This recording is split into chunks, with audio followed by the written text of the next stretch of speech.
নমস্কার, নববার্তা বাংলা নিউজে সবাইকে স্বাগত জানাই। খবরের প্রথমেই দেখে নেব আজকের সংবাদ শিরোনাম।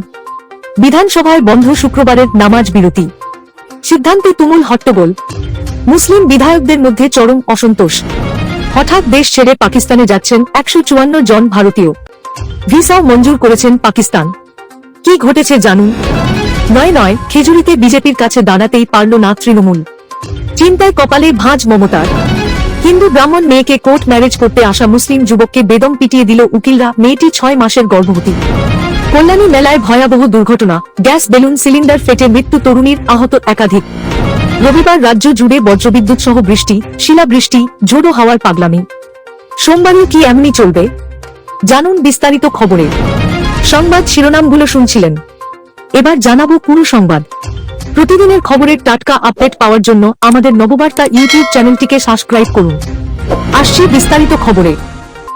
90 বছর পর বিধানসভায় বন্ধ শুক্রবারের নামাজ বিরতি। সরকারি সিদ্ধান্তের জেরে তুমুল হট্টগোল। মুসলিম বিধায়কদের মধ্যে চরম অসন্তোষ।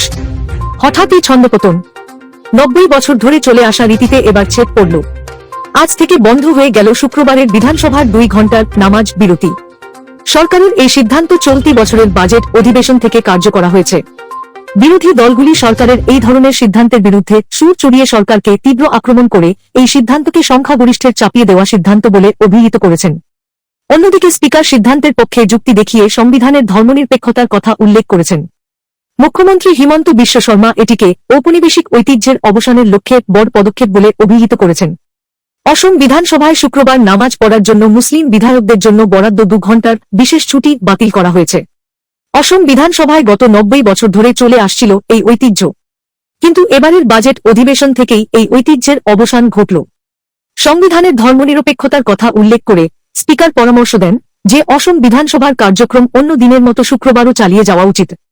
মুখ্যমন্ত্রী হিমন্ত বিশ্ব শর্মা এই সিদ্ধান্তকে স্বাগত জানিয়েছেন এবং এটিকে একটি ঐতিহাসিক পদক্ষেপ বলে অভিহিত করেছেন। ভারতে বিভিন্ন প্রয়োজনে বিদেশিরা আসেন, কিন্তু পাকিস্তান এবং ভারতের সম্পর্কের কারণে দুই দেশের মধ্যে সাধারণ মানুষের যাতায়াত প্রায় বন্ধ।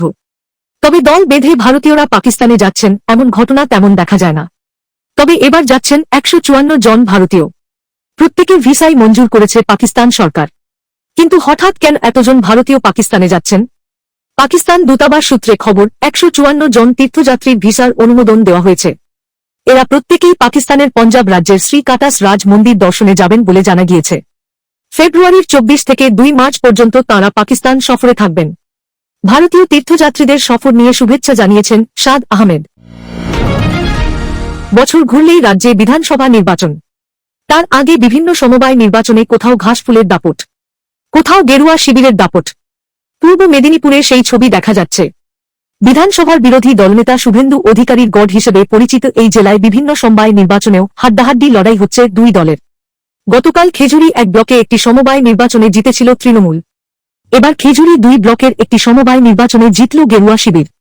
খেজুরি 2 ব্লকের খেজুরি কৃষি উন্নয়ন সমিতি লিমিটেডের নির্বাচনে বিপুল জয় পেল বিজেপি। এই সমিতির মোট 9টি আসন।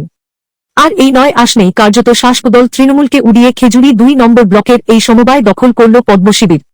অন্যদিকে বিজেপির জেলা সাধারণ সম্পাদক চন্দ্রশেখর মণ্ডল বলেন, ভীতি প্রদর্শনের মাধ্যমে কয়েকটি সমবায় জিতেছে তৃণমূল। কিন্তু যেখানে পুলিশি সন্ত্রাস নেই, মানুষ তৃণমূলের ভোট চুরিকে রুখে দিতে পেরেছে, সেখানে সমবায় জিতেছে বিজেপি।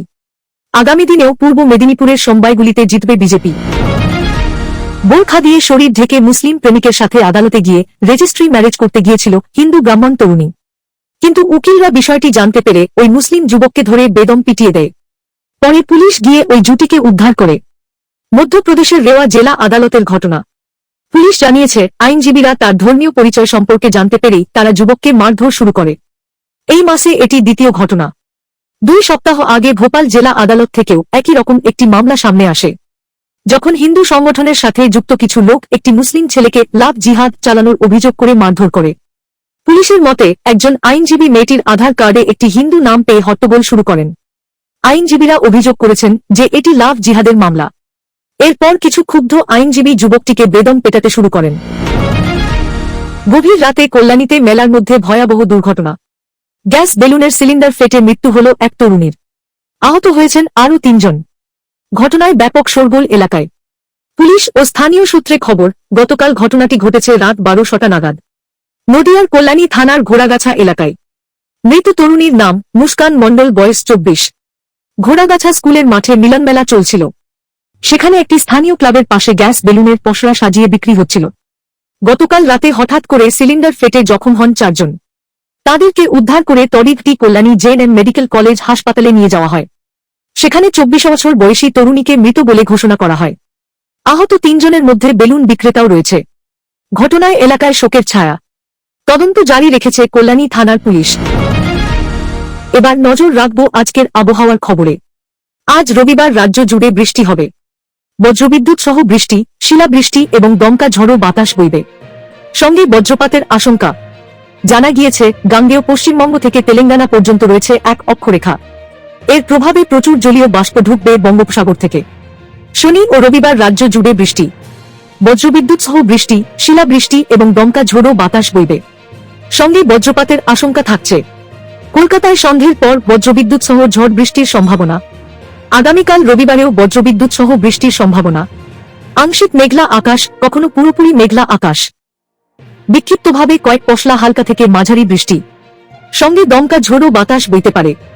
দক্ষিণবঙ্গে আজ শনিবার থেকে কাল রবিবার সকালের মধ্যে বজ্রবিদ্যুৎ সহ বৃষ্টি, সঙ্গে শিলাবৃষ্টি, সঙ্গে 40 থেকে 50 কিলোমিটার গতিবেগে দমকা ঝোড়ো বাতাস বইবে হাওড়া, হুগলি, উত্তর 24 পরগনা, বাঁকুড়া, পশ্চিম মেদিনীপুর, পূর্ব পশ্চিম বর্ধমান এবং নদিয়া জেলায়। দক্ষিণবঙ্গের কলকাতা সহ বাকি জেলায় 30 থেকে 40 কিলোমিটার গতিবেগে ঝোড়ো বাতাস বওয়ার আশঙ্কা, বজ্রবিদ্যুৎ সহ বৃষ্টির আশঙ্কা। রবিবার থেকে সোমবার সকাল পর্যন্ত বজ্রবিদ্যুৎ সহ বৃষ্টির সঙ্গে 30 থেকে 40 কিলোমিটার গতিবেগে দমকা ঝোড়ো বাতাস বইবে কলকাতা, হাওড়া, হুগলি, পূর্ব ও পশ্চিম মেদিনীপুর, ঝাড়গ্রাম এবং উত্তর ও দক্ষিণ 2-4 পরগনা, পূর্ব বর্ধমান, মুর্শিদাবাদ ও নদিয়া জেলায়। বাকি জেলাতেও বজ্রবিদ্যুৎ সহ বিক্ষিপ্তভাবে হালকা বৃষ্টির সম্ভাবনা।